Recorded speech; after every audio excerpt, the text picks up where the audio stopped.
Olá pessoal, nesse vídeo eu vou resolver o seguinte exercício. Sejam f e g dois campos vetoriais definidos no aberto ômega contido no R3, cujas componentes admitem derivadas parciais em ômega.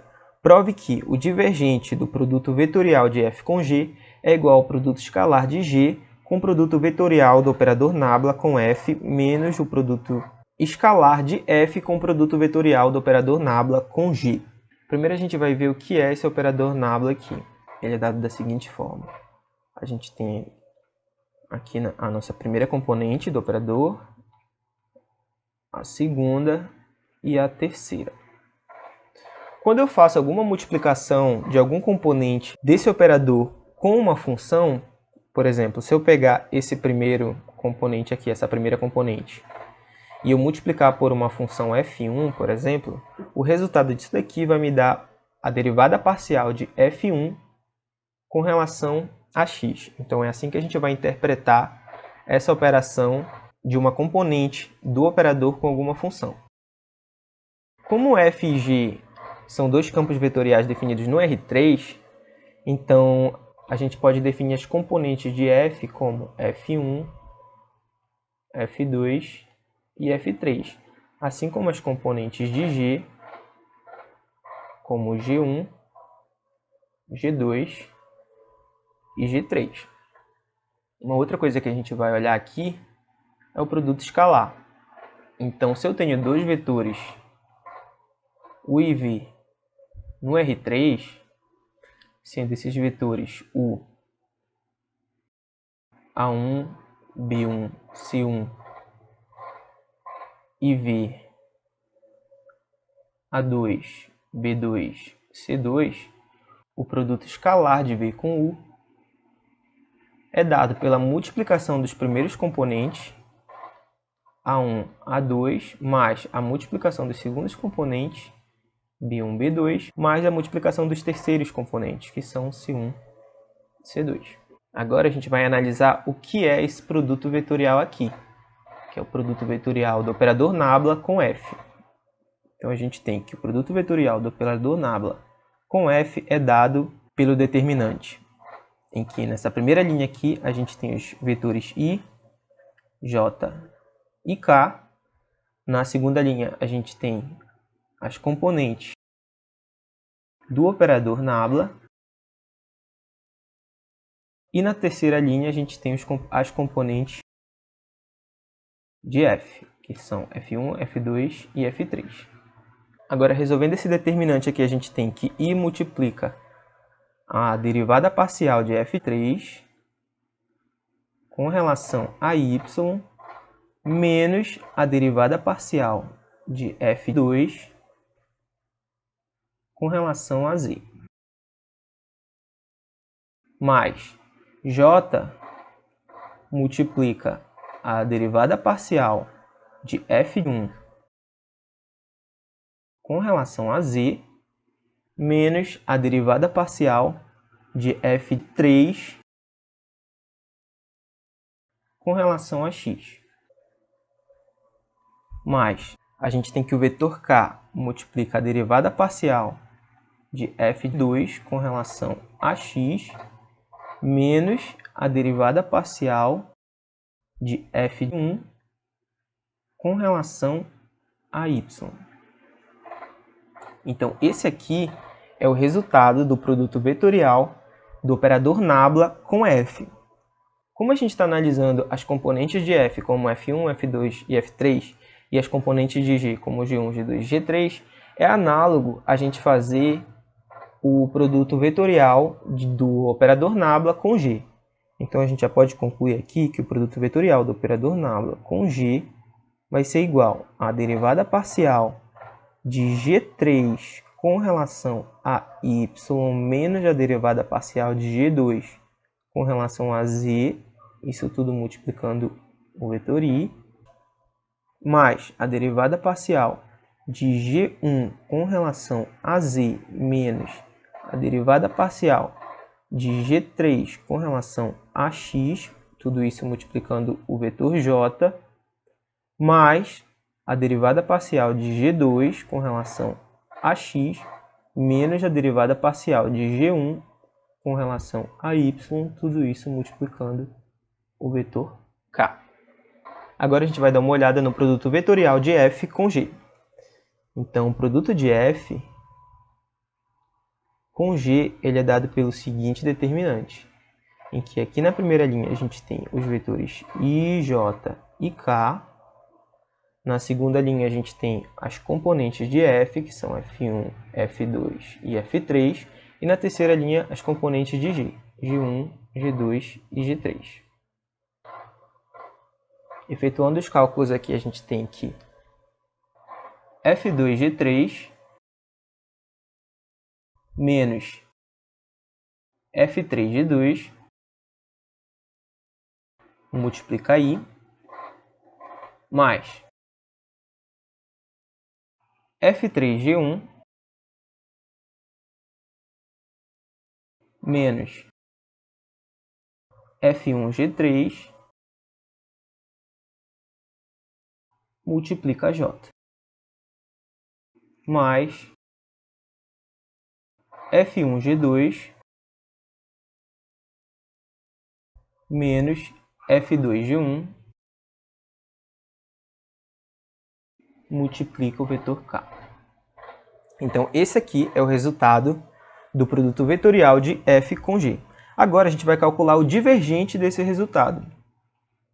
Então, o divergente do produto vetorial de F com G nada mais é do que o produto escalar do operador nabla com o produto vetorial de F com G.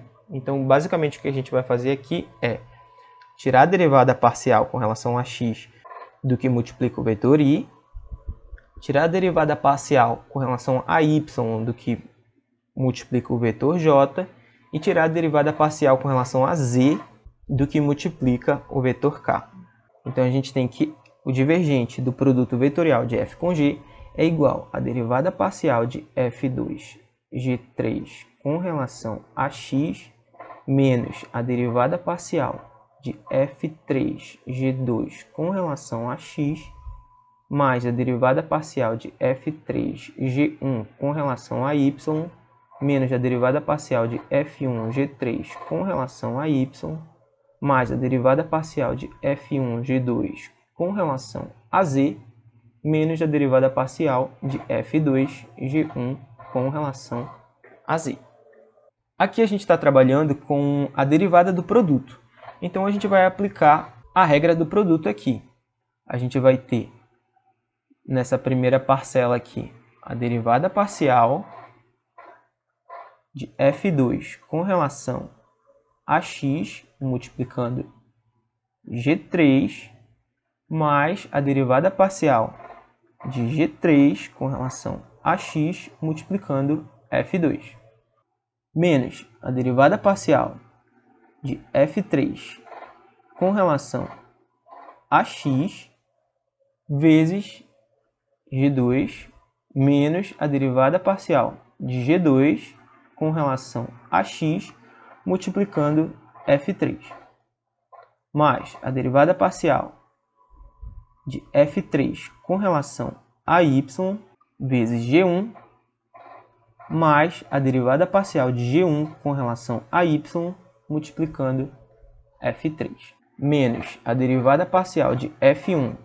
com relação a y vezes g3, menos a derivada parcial de g3 com relação a y multiplicando f1, mais a derivada parcial de f1 com relação a z vezes g2, mais a derivada parcial de g2 com relação a z vezes f1, menos a derivada parcial de f2 com relação a z vezes g1, menos a derivada parcial de g1 com relação a z vezes f2. Agora eu vou colocar g1 em evidência. E g1 aparece nessa parcela e nessa aqui.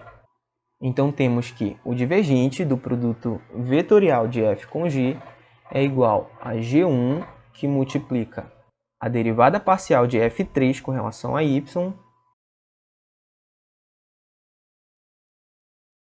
menos a derivada parcial de f2 com relação a z.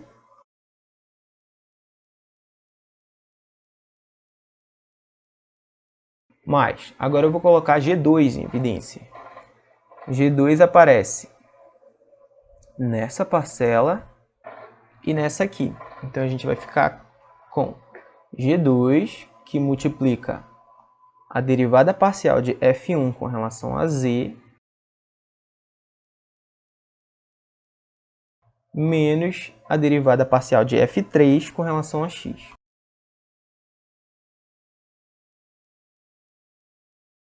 Mas, agora a gente vai colocar G3 em evidência. E G3 aparece nas seguintes parcelas. Nessa aqui e nessa aqui.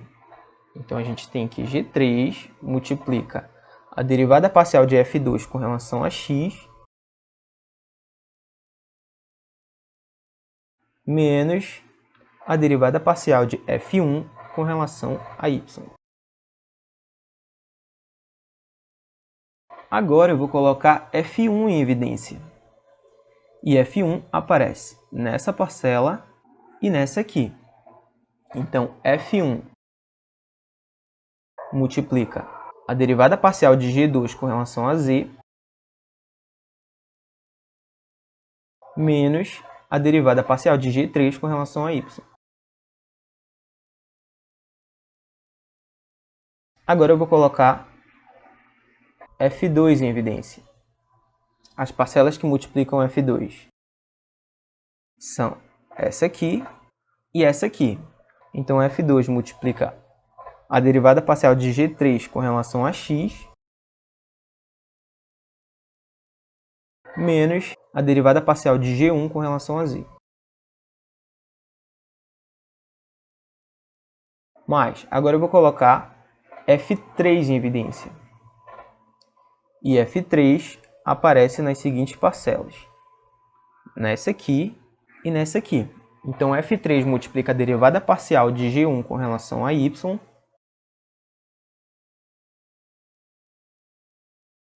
menos a derivada parcial de G2 com relação a x. Então, a gente obtém isso aqui como resultado do divergente do produto vetorial de f com g. Agora, analisando essa soma, eu consigo identificar que aqui a gente tem a primeira componente de g, aqui a gente tem a segunda componente de g, e aqui a gente tem a terceira componente de g. E o que está multiplicando a primeira componente de g é a primeira componente do produto vetorial de nabla com f. Aqui a gente tem a segunda componente do produto vetorial de nabla com f, e aqui a gente tem a terceira componente do produto de nabla com f.